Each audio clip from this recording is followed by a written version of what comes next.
Bismillahirrahmanirrahim. Assalamualaikum warahmatullahi wabarakatuh. Sungguh-sungguh Allah sangat ridho ketika seorang hamba itu makan,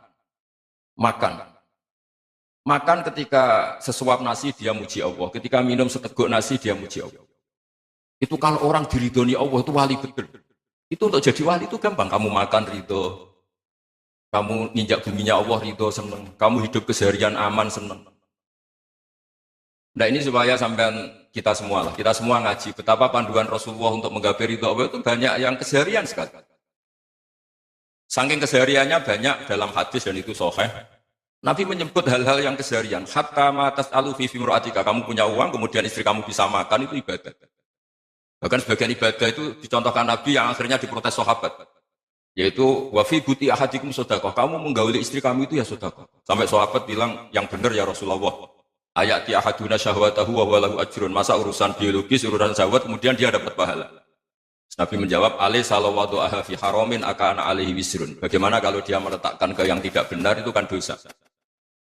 Nah, hal-hal seperti ini yang saya ingin teman-teman semua lah, semua. Saya juga agak ingin ngaji demi Anda juga agak ingin. Itu dosa sekali ngaji kok. Pesanan kelompok tertentu itu gak boleh. Islam itu untuk semua. Jadi ya cuma karena di depan saya jenengan ya seakan-akan jenengan korbannya. Itu ada ilmunya dalam usul fikih itu. Jadi orang harus ngaji usul fikih. Nama yang disebut, mungkin Mas Sufyan masih ingat zaman ngaji usul fikih. Nama yang disebut itu tidak jaminan sebagai prioritas perintah. Jadi misalnya gini, kebetulan yang di depan Nabi itu Abu Dzar. Nabi ya bilang, ya Abu Dzarin ini uhibbuka misalnya, atau ya Mu'ad ini uhibbuka, atau ya Abu Hurairah ini uhibbuka. Banyaklah riwayat yang Nabi nyebut ya Abu Dzarin, ya Mu'ad, ya Abu Hurairah. Kemudian misalnya Nabi meneruskan khitab, ini uhibbuka, saya mencintai kamu, fakul dubur sholatin, atau sebagian riwayat disebut fala tada'an la dubura kulli sholatin, Allahumma inni ala dzikrika wa syukrika wa husni ibadatik. Saya mencintai kamu, siapa saja. Mu'ad bisa, Abu Dzar bisa siapa. Saya mencintai kamu, mohon kalau habis sholat kamu jangan lupa wiridan Allahumma a'inni ala dzikrika wa syukrika wa husni ibadatik. Ya Allah, tolong kami permudah supaya mudah ingat engkau. Anda tidak bisa mentang-mentang. Nama saya Parmin, nama saya Purnomo, itu yang diperintahkan Mu'ad. Jadi yang disebut satu, tapi khitab itu untuk siapa? Saja. Saya teruskan. Jadi saya mohon semua kita melakukan kebaikan itu, kalau dalam kaidah fikih disebut al-yakin la yuzalu bisyak. Banyak kebaikan yang kebenarannya itu 100%. Tidak punya efek samping ke pihak lain, ke kelompok lain, ke komunitas lain. Itu tadi misalnya Anda makan, dan itu murah sekali, hanya butuh satu piring. Setiap punyaan kamu muji Allah, setiap minum kamu muji Allah. Itu redaksinya Rasulullah SAW disebut, Allah sangat ridho ketika seorang hamba makan, kemudian dia memuji Allah. Atau minum, kemudian dia muji Allah. Logikanya gampang, negara seperti ini yang kamu harapkan bentuknya kayak apa, mertua, ipar, komunitas, tetangga. Itu nyata terjadi, itu kan belum pasti. Sementara yang mesti terjadi adalah kamu butuh makan, kalau tidak mati. Butuh minum, kalau tidak mati. Butuh bumi yang nyaman ditempati, kalau tidak kita juga mati. Sebab itu Allah kalau menyebut nikmatnya itu hal-hal yang keseharian. Alladzi at'amahum min ju'. Allah itu siapa? Allah itu yang menciptakan kamu bisa makan. Tidak berlebihan. Allah itu yang menciptakan kondisi sosial itu ideal. Zaman Nabi itu ya ada orang munafik. Orang-orang pilihan Allah itu juga diuji orang sekelilingnya yang macam-macam. Semua diuji sesuai konteks zaman dan waktu. Nah, tapi ada ibadah-ibadah yang selalu disarankan Nabi. Sampai Nabi itu pernah ditanya, ayul Islamil khairun ya Rasulullah, Islam terbaik itu gimana? Jawabannya Nabi itu unik. It'amut to'am. Islam terbaik itu ya makan-makan, santai-santai. Ketika Allah menyebut beberapa kebaikan, falak tahamal aqobah, wa ma adrokan mal aqobah. Terusannya apa? Fakku rokobah. Terusannya apa? Au'it amun biyaumin di masubaya. Itu acara makan-makan itu juga Islam. Kenapa? Ya bayangkan kalau tidak ada makanan, kita mati kan? Kondisi sosial tidak ideal itu Anda masih gak apa-apa. Tapi kalau Anda tidak makan, Anda tidak minum, kamu punya istri cerewet masih bisa hidup, punya mertua cerewet masih bisa hidup. Tapi kalau tidak makan bisa mati. Berarti penting mana istri sama makan? Penting mana? Makan. Semoga istri Anda dengar, nanti kamu disuruh makan tapi pulang deh. Itu kalau dibahasakan makan masih memahami. Penting mana nasi satu piring dengan istri. Nggak ada nasi mati, nggak ada istri belum mati. Penting mana? Gak berani jawab kan? Ternyata Anda ada garang kan di depan istri. Jadi saya mohonlah, mungkin Mas Sufyan Sauri tadi yang bisa bantulah. Teman-teman tuh ngaji yang keseharian saja. Karena kita nyari ridha Allah itu berdasar firman Allah. Dan firman Allah itu menyebut keseharian itu yang gampang. Itu tadi misalnya wa min ayatihi manamukum billaili wana. Termasuk ayat-ayat Allah itu kamu tidur. Maka dulu itu ada guyonan, ada tokoh Mu'tazilah, kelompok dalam Islam yang berpikir manusia itu bisa menentukan ikhtiarnya sendiri. Karena saya bisa duduk, ingin berdiri, berdiri. Karena kelompok ini nggak terima kalau semua kehendak Allah, nanti bagaimana kalau semua kehendak Allah kok ada hisab ya, ada sanksi. Lucunya itu, dia akhirnya, ini cerita ya, mencintai seorang perempuan, cantik sekali. Dan itu dia menjadi ahli sunnah itu oleh hal-hal yang sepele. Karena istrinya cantik, ya namanya suami istri hubungan intim. Terus ditanya, Mas, masih ingin lagi? Masih. Silahkan diulang lagi. Wah ya tidak bisa. Katanya manusia bisa menentukan yang diinginkan. Itu tobat itu. Itu nggak bisa ditobatkan Mas Sufyan Ats-Tsauri. Orang cantik yang mudah nobatkan orang itu orang cantik. Segampang itu. Akhirnya kita tahu, makanya kalau dalam kitab Hikam itu disebut al-aqil mayakul madza yaf'alu wa bi wal ghafil mayakul madza af'al. Orang yang punya akal karena sadar ini wilayah Allah, semua milik Tuhan. Itu dia tiap hari berpikir, besok Allah akan melakukan apa terhadap dunia ini. Kamu merencanakan suatu mau plesir, ternyata gempa. Mau wisata ke Rusia, ternyata perang. Kamu tidak pernah tahu apa yang akan terjadi besok. Wa ma tadri nafsum madza taksibu. Tapi Anda semua kita ini sering punya jadwal permanen. Makanya saya kalau diundang siapa saja, bisa tetap. Yang jelas Gus ini acara penting. Ya masih acara penting, nak pengiran ngersakno piye. Kok apa jadi pangeran? Kamu kok mau jadi Tuhan? Itu kadang ya kiai. Penting Gus acara ini jenengan harus memastikan bisa. Loh, kamu itu yang ngajarin tauhid, sesuatu itu biadillah, kok bilang-bilang apa pas? Pasti. Kalau mau terus tak tobatkan kamu kata saya. Ya kalau gitu Gus bilang insya Allah. Wah itu hati saya, fisik saya, roh saya sudah bilang insya Allah. Tidak usah kamu latih.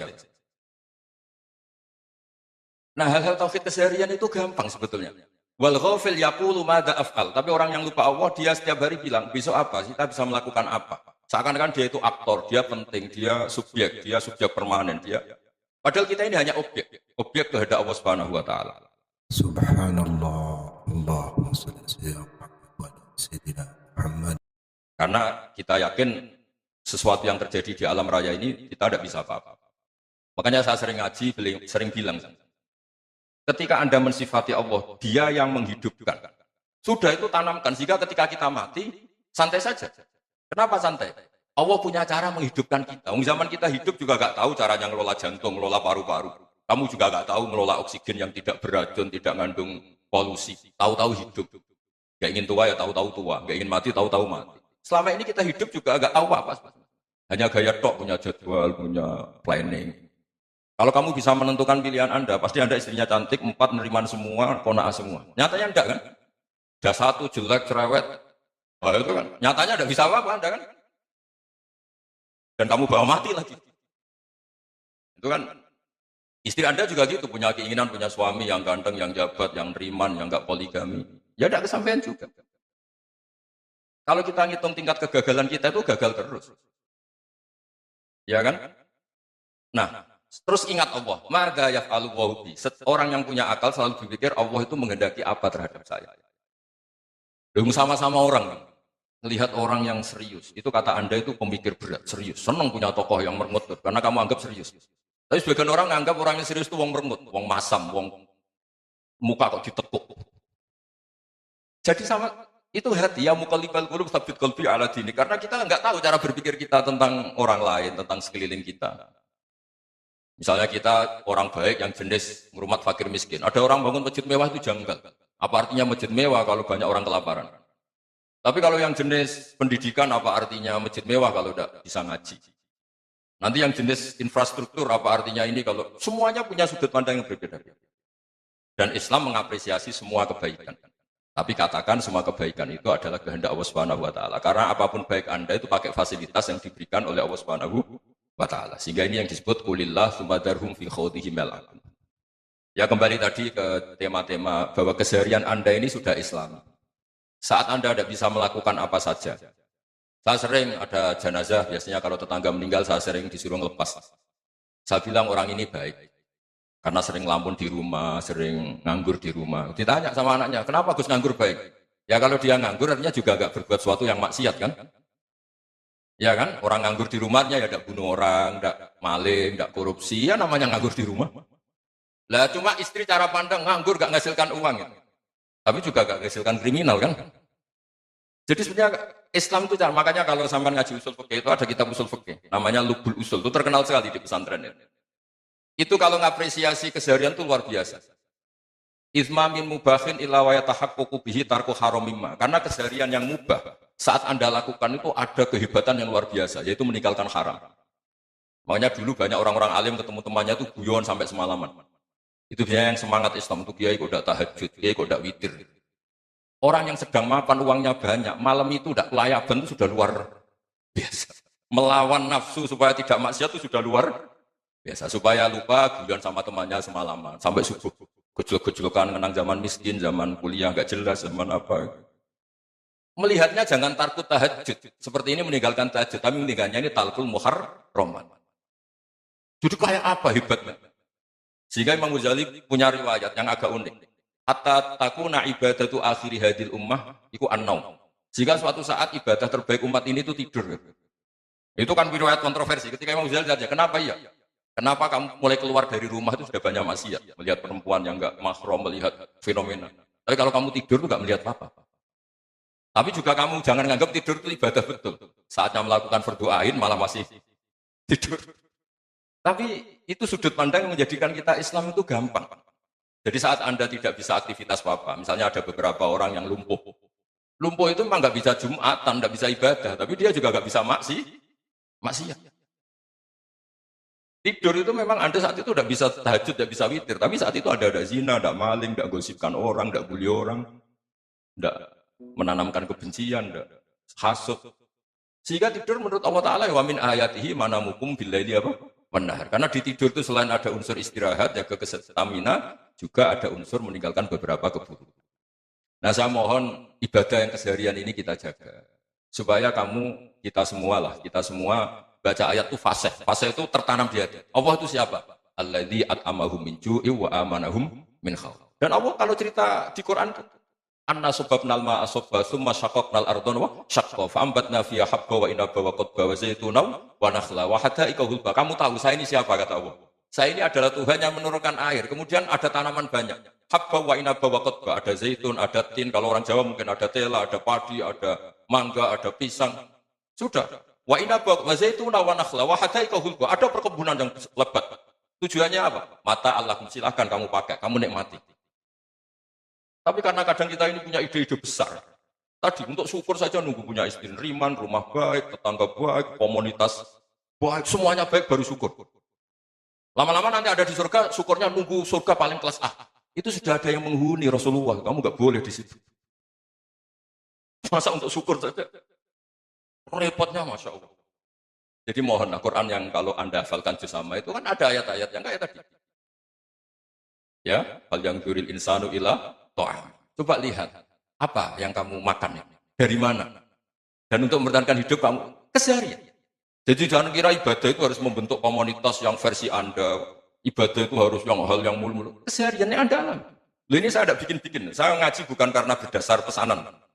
Itu ayat yang saya baca kan betul ada ayatnya kan. Hal yang duril insanu ilah to'ami. Anna sobabnal ma'a sobba thumma syaqaqnal ardo syaqqa fa ambasna fiha habba wa inaba wa qadba wa zaituna wa nakhla wa hada'iqa ghulba. Terusannya apa? Mata'al lakum, silakan kamu nikmati. Mata itu silakan kamu nikmati. Ya kayak sampean dikasih hidangan ya makan. Ya sudah makan. Habis makan ya minum. Habis itu ngantuk ya tidur. Ya sudah normal-normal saja. Kayak apa indahnya Islam? Tapi Anda mencari Islam yang gimana lagi? Nah itu yang diajarkan guru-guru kita, diajarkan sanad kita sampai Wali Songo, sampai Rasulullah SAW. Bahwa pada akhirnya ada jihad, ada perang. Itu dulu memang perang, bukan membunuh, beda. Dulu kita dijajah Belanda ya perang, dan itu normal karena kita dijajah. Jadi ketika orang lain ingin baik sama kita, wa in ahadum minal musyrikin astajaruka ya fajiru hatta yasma'a kalam Allah. Kalau mereka ingin baik ya kita baik. Makanya ada istilah musta'man, mu'ahad. Kalau mereka ingin damai, berdampingan dengan kemajmukan, ya itu yang lebih baik. Karena memang Islam menghormati proses perdamaian. Wa in janahu nawal lisalmi ya fajnah. Lah, kalau ingin damai ya kita harus. Wabillahi taufiq wal hidayah. Wassalamualaikum warahmatullahi wabarakatuh.